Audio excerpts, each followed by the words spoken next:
সাপের কামড়ে দেশে কতজন মারা গেছে তা জানে না স্বাস্থ্য অধিদপ্তর।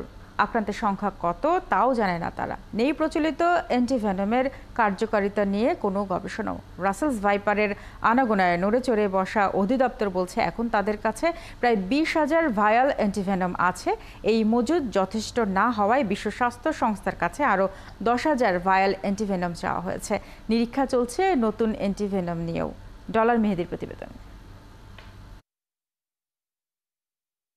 গণমাধ্যম ও সামাজিক মাধ্যমে বিষধর রাসেলস ভাইপারের উপস্থিতি ও আতঙ্ক, অথচ স্বাস্থ্য অধিদপ্তর জানে না বাংলাদেশে বছরে কত মানুষ সাপের দংশনে আক্রান্ত হয় বা মৃত্যুবরণ করে।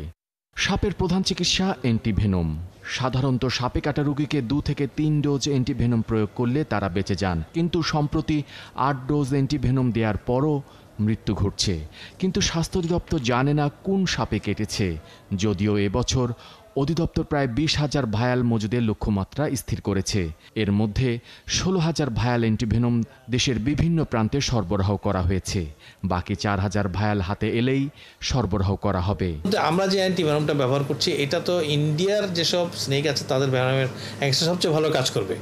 বাংলাদেশের যে সর্প অংশে তাদের ভেনমের অ্যাগেন্সটে কাজ করবে কিনা এমন কোনো হাই কোয়ালিটি বৈজ্ঞানিক প্রমাণ নেই, কিন্তু যদি ক্রস রিয়েক্টিং কোনো অ্যান্টিবডি থাকে তাহলে নিউট্রালাইজ করতে পারে। এই আশাতে আমরা ওখান থেকে নিয়ে এসে এটা ব্যবহার করছি।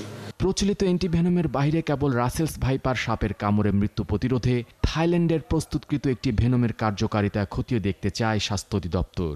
এই নিরীক্ষা সফল হলে মৃত্যুর হার কমবে। এখন হচ্ছে চট্টগ্রাম মেডিকেল কলেজ হাসপাতালে আমাদের ভেনম রিসার্চ সেন্টার আছে, ওখানে প্রফেসর অনিরুদ্ধ আছেন, উনি এটার প্রিন্সিপাল ইনভেস্টিগেটর।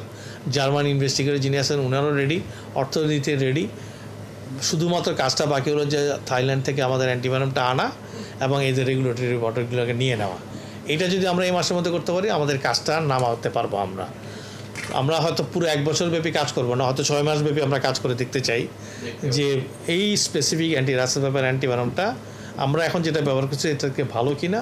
হঠাৎ করে বিষধর সাপের কামড়ে আক্রান্তের সংখ্যা বেড়ে যাওয়ায় বিশ্ব স্বাস্থ্য সংস্থা থেকেও প্রায় 10,000 অ্যান্টিভেনম ভায়াল চাওয়া হয়েছে।